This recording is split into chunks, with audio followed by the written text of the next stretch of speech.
Hello everyone, I'm Chester44 and welcome to this Let's Play Blades of Avernum. Last episode, we began a new scenario, Tales from the Tabard Inn.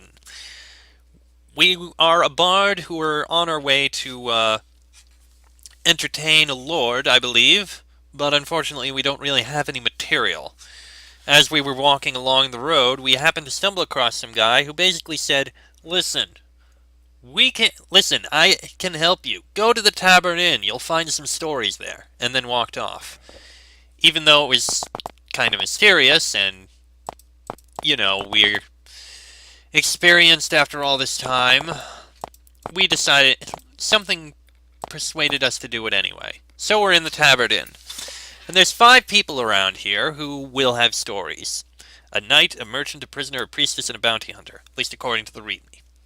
We're going to go through them in that order, and I've found where each of them are. So, first things first, let's speak with the knight. A somber man hunches over the bar, pressing his clasped hands to his forehead. The drink in front of him is untouched. It doesn't look like he'd make very good company, or welcome it either. Still, these depressed types sometimes have the craziest stories of all. What's got you down? Anything worth telling? You take a seat next to the man and make a few inquiries. What brings him here, why he's sitting at a bar by himself with a face like a thundercloud? But you receive no answers, not even an acknowledgement of your presence. Not going to talk, eh? You are about to give up and leave when suddenly he begins to speak. He doesn't seem to be addressing you, he seems to be speaking his thoughts aloud to himself as much as telling a story. You take a seat and lean over to listen in.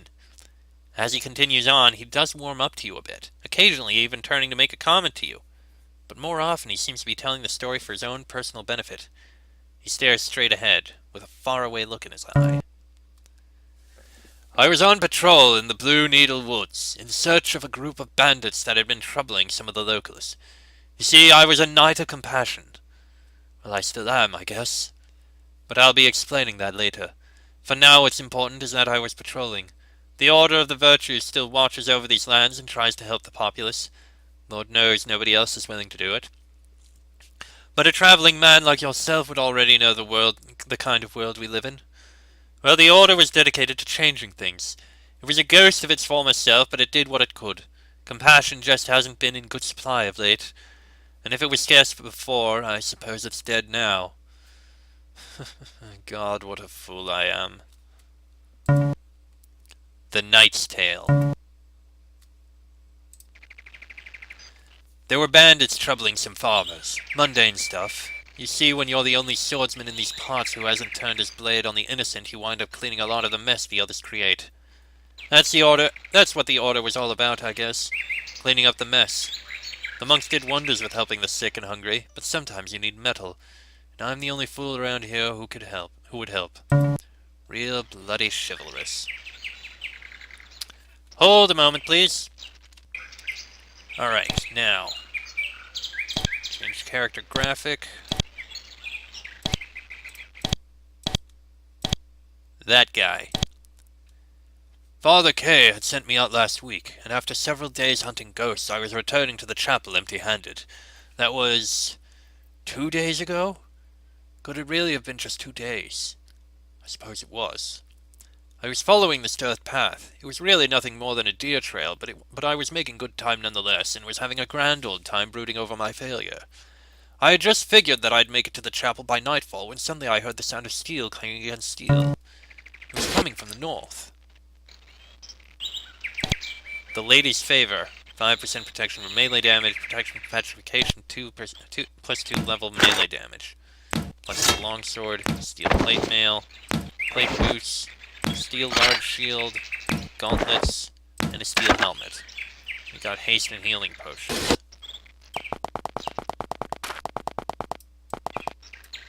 No, the shot was from the north. Some defender of the people I'd have been if I'd ran away from the sounds of battle.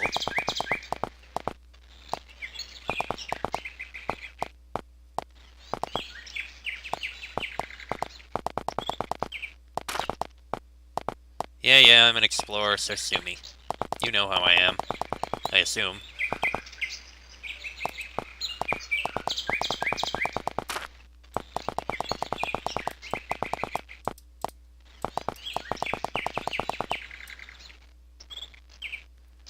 A merchant's cart, heavily laden with goods, had been toppled over in the center of the road.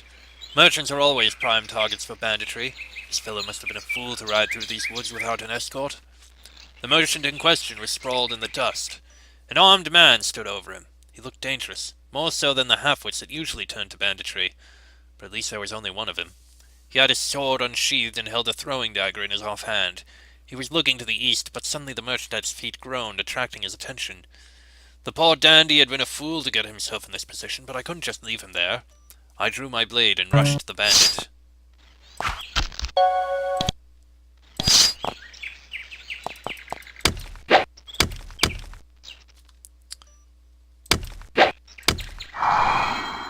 He was a skilled fighter, no doubt about that. But I had the advantage of surprise. I parried one of his blows and sent him reeling, then raised my blade to deliver the death blow. Suddenly, though, and you'll hardly believe this, he disappeared. Poof! Right into thin air. One second he's looking up at my sword ready to meet his maker. Next he's vanished. I stood there dumbfounded for a few seconds, then slowly lowered my sword. I don't know what the hell he was. Certainly no normal bandit can fight like that, and no normal man can disappear. But at least he was gone, and the merchant was safe.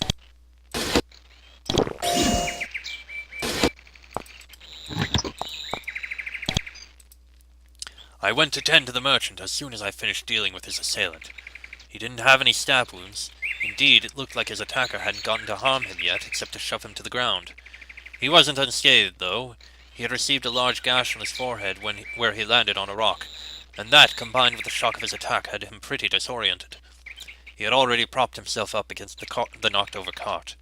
I don't think he could have even remained seated without toppling over if he didn't have the cart's support. Are you all right?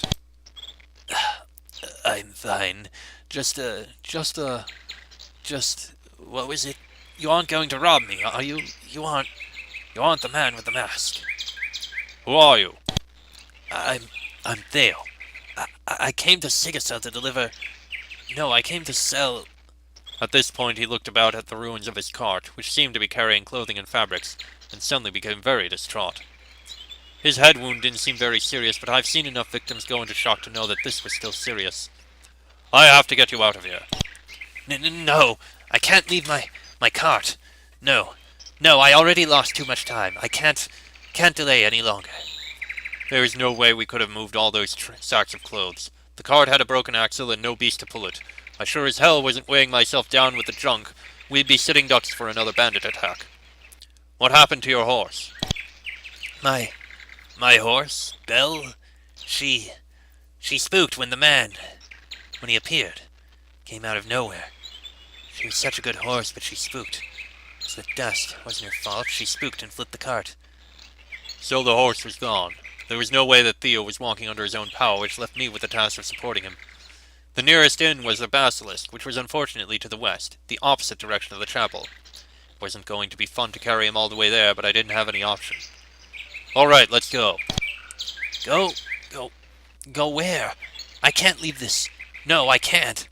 Despite his initial insistence on not leaving the cart, once I'd helped him to his feet, he promptly dropped it and followed docilely. I wrapped one of his arms around my shoulder to support him, because his balance was pretty off. I hurried away to the west, or at least tried to hurry. I never liked to leave the chapel unguarded, and it had been a week since I had seen my friends. But you can only go so fast when you've got to half-carry someone.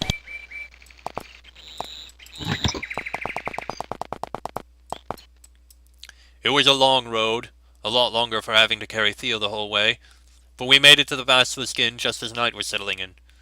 Theo had been gradually recovering as we got further and further from the wreckage of his cart, supporting my initial diagnosis that it was mental shock rather than his head wound that had driven him near delirium.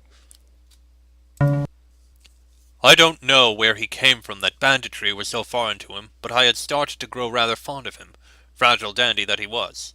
Still, I was more than happy to leave him at the Basilisk. It was best for both of us. The Basilisk Inn. The Basilisk was a pretty rough place. There were men who looked remarkably like highwaymen eating right at a nearby table. This wasn't the time to go picking fights, though, so instead I went to see about finding a place for Theo. The innkeeper was a rather rude woman. You could tell they didn't get outsiders much, and they didn't want to start now. What do you want? She barked at me. You know the type. I'm sure you've met one of her many twins. I want to see my friend here cared for. Oh, you do. And I want to see Lord Cromwell ride in on a golden bloody unicorn. Good luck with that. She knew I was with the Order, but that doesn't get you far. People appreciate it when you're putting food in their mouths, but they soon forget, and their neighbors certainly don't give a damn about your good deeds. But any heart can be turned by a few pieces of coin. I looked over at Theo, but he was already staring into one of the nearby pots of soup. I wasn't really expecting any contribution from him anyhow, so I pulled out my purse. I can pay. Oh, really? Well, that's just... As she turned from her glass wiping, she caught sight of the bag of gold and cut short. Well, I'm sure we can find room for your friend. The very best service. Yes, we'll fix him right up. The rest of the room's occupants had taken notice, specifically the shady-looking bandits. I hated to leave Theo in a place as rough as this, but you aren't going to find any better unless you travel clear to Sigasau. 20 gold should be enough, and when I see him recovered, I'll double it. The innkeeper's eyes lit up at this. You should have seen her snatch the gold the moment it hit the counter. Yes, I'll put him in our finest room and serve him our best stew. We've got some pork in the cellar I was saving for a feast day that I'll fix him right up. Lord Cromwell himself wouldn't see no better service here. I wouldn't trust her not to kick him out on the streets the moment my back was turned, were it not for the promise of 40 more coins next time I saw her. I had no choice but to hope that she was as good as her word. Theo took a place by the fire and soon had a large bowl of stew to sip at. I'd done about all I could, so it was time to head towards the chapel.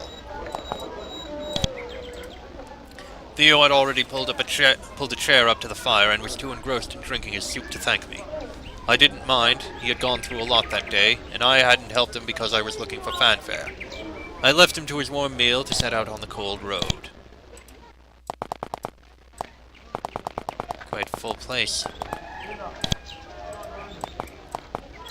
As much as I would have liked to sleep for the night, I wanted to get back to the chapel even more. The innkeeper had warmed up to me a bit now that she knew I had money to spend, but I had to head out if I was to make it even halfway to the chapel before my legs gave out.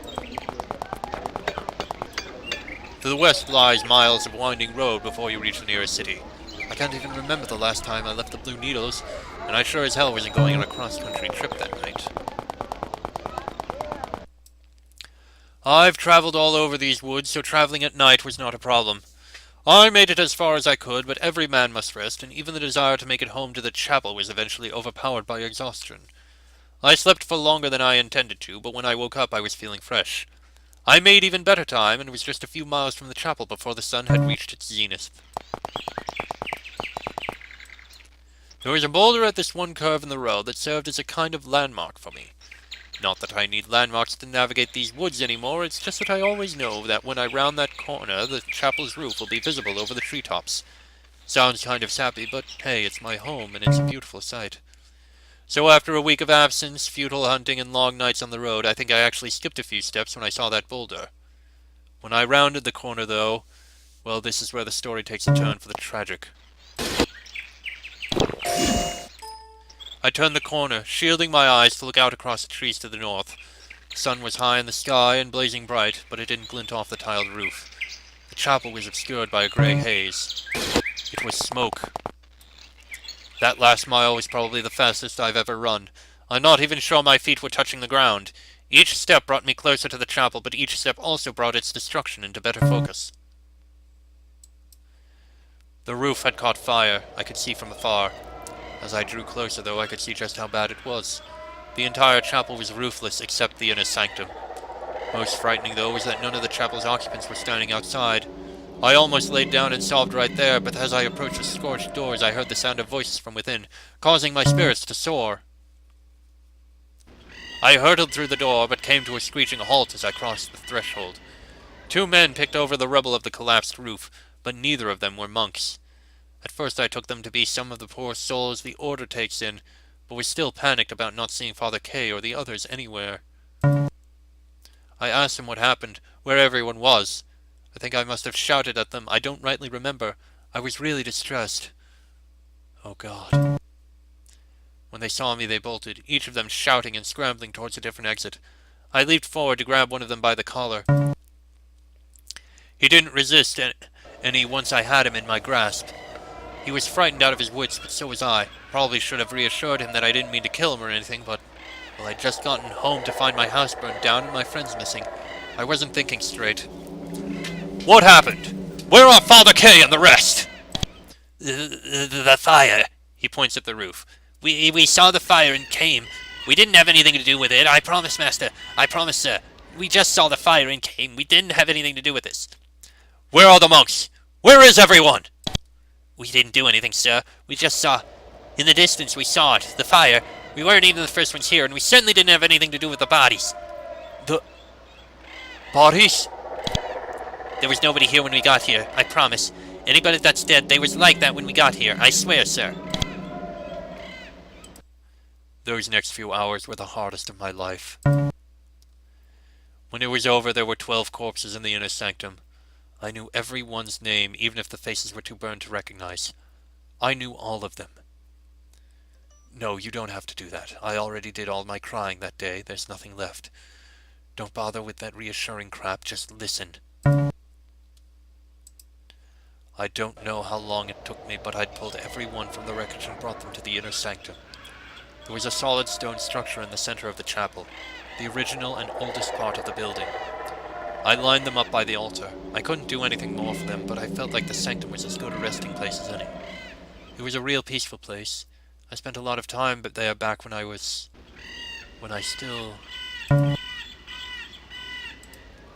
sat there for a while. I don't really remember what I did, but I don't think I cried. I say that because it's true, not some bullshit brag.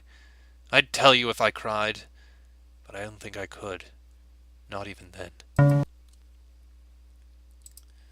I wasn't angry, I wasn't sad, at least not in the usual sense. I was empty.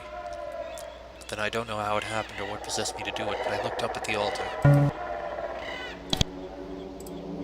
It was a simple thing, carved out of cherry wood and covered with a linen cloth. On the front of the cloth was a 7-pointed star. I guess it meant something, although I can't recall what.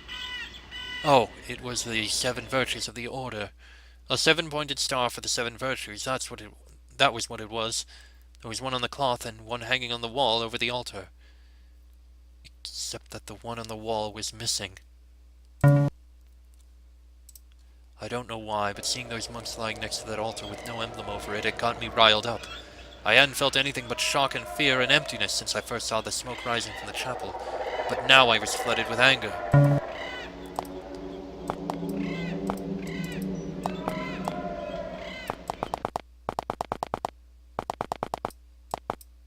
I came storming out of the sanctum.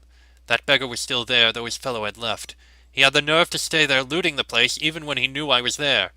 He'd dragged out the barrels of food and wine that the order had stored up. Whatever they didn't give, they stored so they could give it later. That's how they did things. If you don't need it now, you'll sure as hell need it later, because things aren't getting better. The food could have rotted or stewed in a beggar's stomach. I didn't care either way. It was the star that had gotten to me.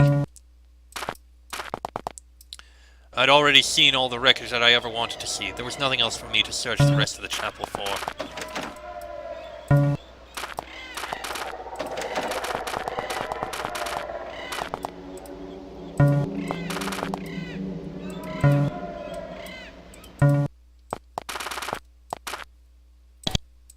I must have had fire and brimstone in my eyes, because the beggar was looking scared out of his mind as I approached him. What is it, sir? I haven't caused no harms. I'm real sorry about your friends, but I caused no harms, I promise. What happened to the star emblem? Tell me!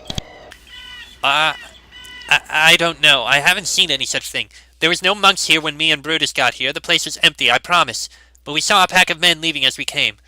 We hid real fast because they was Half-Axe's men, and we don't like standing around Half-Axe's men.